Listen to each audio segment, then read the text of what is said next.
Hello friends, कैसे हैं आप लोग। आज कहानी बहुत ही इंटरेस्टिंग होने वाली है, तो हमारे साथ अंत तक जरूर बने रहें। आज राम सिंह चाचा ने कहा, हमेशा खुश रहो बच्चे, बीच बीच में आती रहना, भूलना नहीं हमें। यह सुनकर संगीता की आंखें नम हो गईं।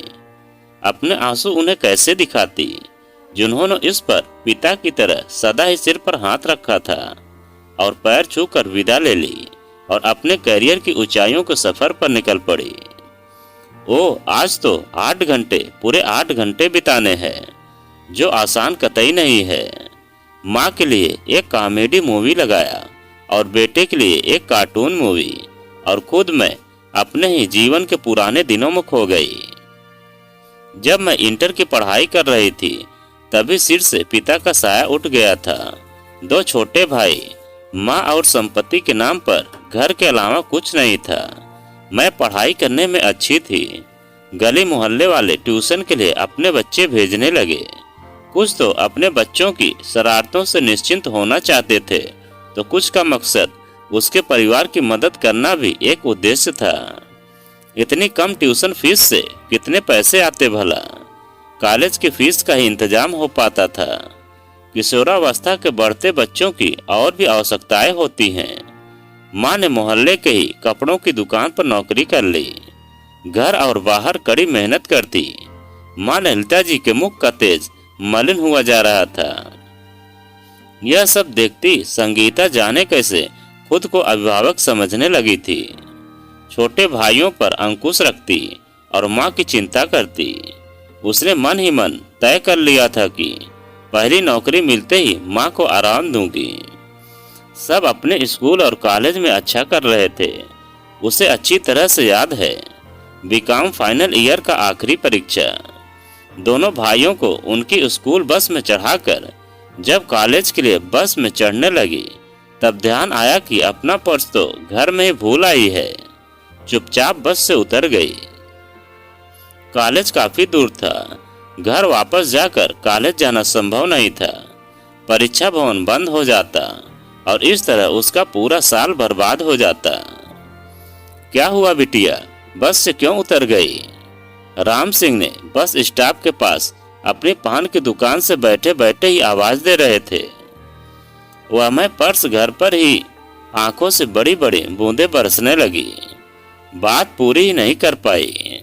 राम सिंह को जब पूरी बात पता चली तो उन्होंने आटे वालों को रोककर उसे आने जाने के पैसे दिए और कहा, बड़े अच्छे इंसान थे तुम्हारे पिता।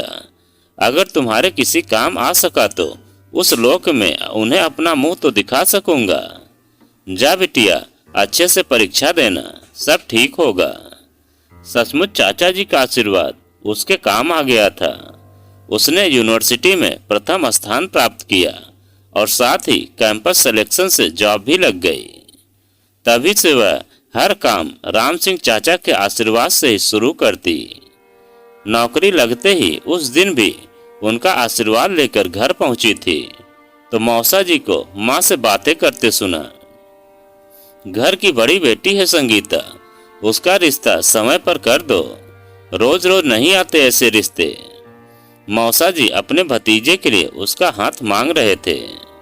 लेकिन जीजा जी, अभी तो लड़की ने नौकरी शुरू ही की है, थोड़ा रुक कर करेंगे तो कुछ पैसे भी जमा हो जाएंगे। तुम्हें दुनियादारी की कोई समझ नहीं है ललिता। कमाऊ लड़की सोने की चिड़िया समान होती है, देर किया तो कोई और उड़ा ले जाएगा। उसकी भोली माँ मौसा जी की चाल समझ ही नहीं पाई। वह एकमात्र कमाने वाली उसे घर गृहस्थी में फंसाकर माँ की गृहस्थी खराब करना चाहते थे। साथ ही अपने आवारा भतीजे को उससे शादी कर निपटाना भी चाहते थे, ताकि किसी भी तरह यह परिवार उनके परिवार से अधिक उन्नति न कर पाए। वैसे भी नानी का वह व्यवहार मौसी जी को नहीं भूला था कि माँ के ब्याह के बाद वे अपने छोटे दामाद यानी उसके पिता को अधिक मान देती आई थी और उनकी इज्जत एक पैसे की भी नहीं रह गई थी। बस इसी तरह से वे अपना बदला लेने पर आमदा थे। संगीता बड़ी अच्छी लगी यह पिक्चर, तूने नहीं देखी? माँ की आवाज सुनकर जैसे वह गहरी नींद से जागी। जानती हो ना माँ, मैं फिल्में नहीं देखती। हाँ बेटा, फिल्में भी उन्हें अच्छी लगती हैं जिनकी खुद की जिंदगी में शांति हो। माँ की आवाज भर्राई तो उससे रहा न गया। क्या कहती हो माँ, भूल जाओ सब। कैसे भूल जाऊं? तुमने हमारे लिए इतना कुछ किया और मैंने तुम्हारी जिंदगी बर्बाद कर दी। यह कहते कहते माँ का गला भराया।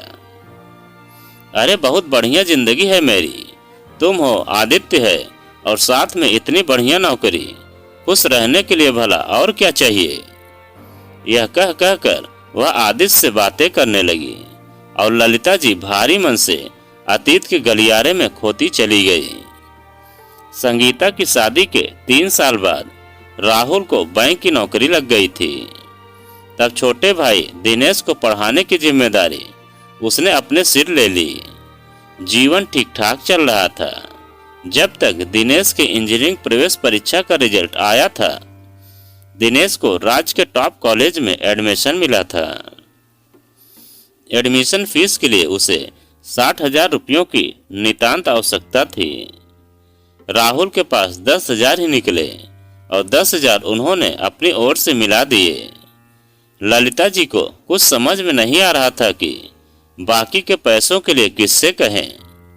रिश्तेदारों ने तो पहले ही हाथ खड़े कर दिए थे। ऐसे में आशा की किरण तो संगीता ही थी। इधर वह भी काफी परेशान थी। खेल खेलते हुए दामाद जी के पैरों में फ्रैक्चर हो गया था और संगीता अस्पताल, घर व ऑफिस भाग भाग कर तंग आ गई थी। ऐसे में बेटी से कहे या न कहे, तभी संगीता की तरफ से ही फोन आ गया। अम्मा, दिनेश के एंट्रेंस का रिजल्ट आया है, क्या हुआ? हाँ, पर पैसे पूरे नहीं पड़ रहे हैं। इस साल एडमिशन रहने देते हैं, अगले साल वह सीट भी नहीं मिली तो। नहीं, मैं यह नहीं होने दूंगी। मेरा भाई एडमिशन लेगा और इसी साल लेगा, तो उसे मेरे ऑफिस भेज दे। मैं उसे 50,000 का चेक दे देती हूँ।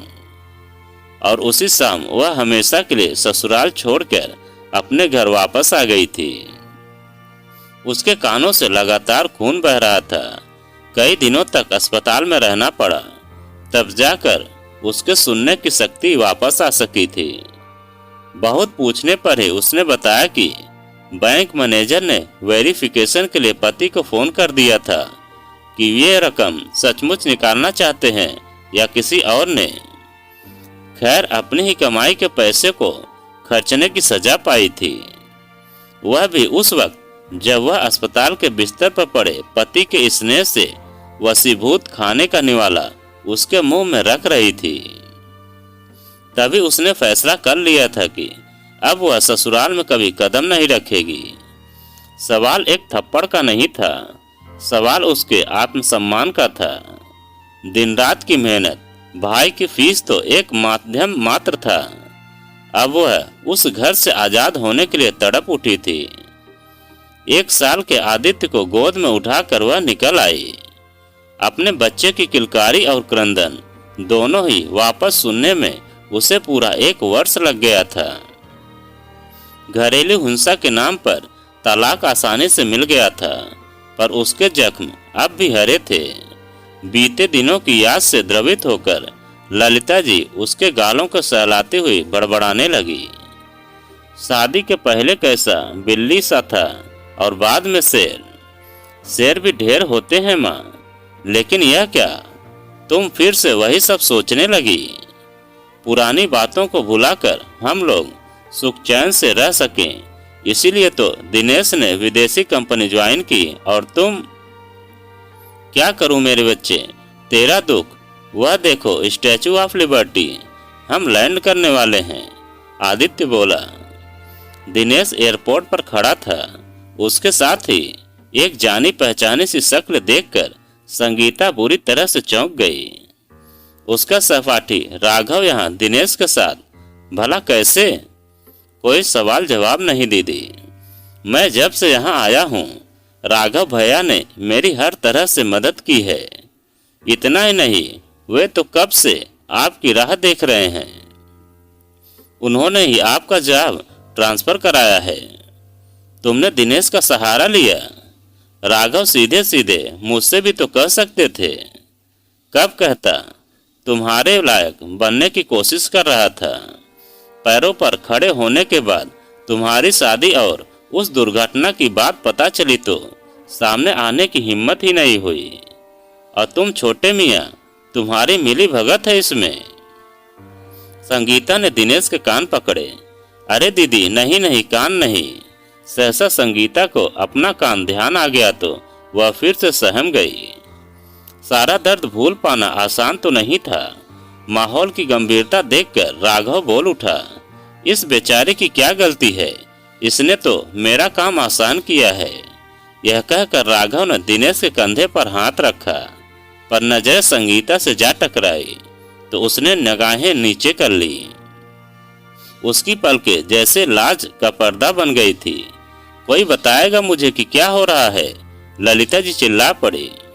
दीदी की शादी हो रही है राघव भैया के साथ, कहकर दिनेश हंसने लगा। संगीता अपने मित्र में अपना प्यार पाकर शर्म से दोहरी हो रही थी, जबकि राघव ने बढ़कर ललिता जी के चरण छू लिए और हंसते हुए दिनेश से कहा कि सही कहते हैं कि सारी खुदाई एक तरफ और जोरू का भाई एक तरफ। उसकी बात पर सभी हंस पड़े, पर संगीता आदित्य को एयरपोर्ट के नियम समझाने में व्यस्त थी।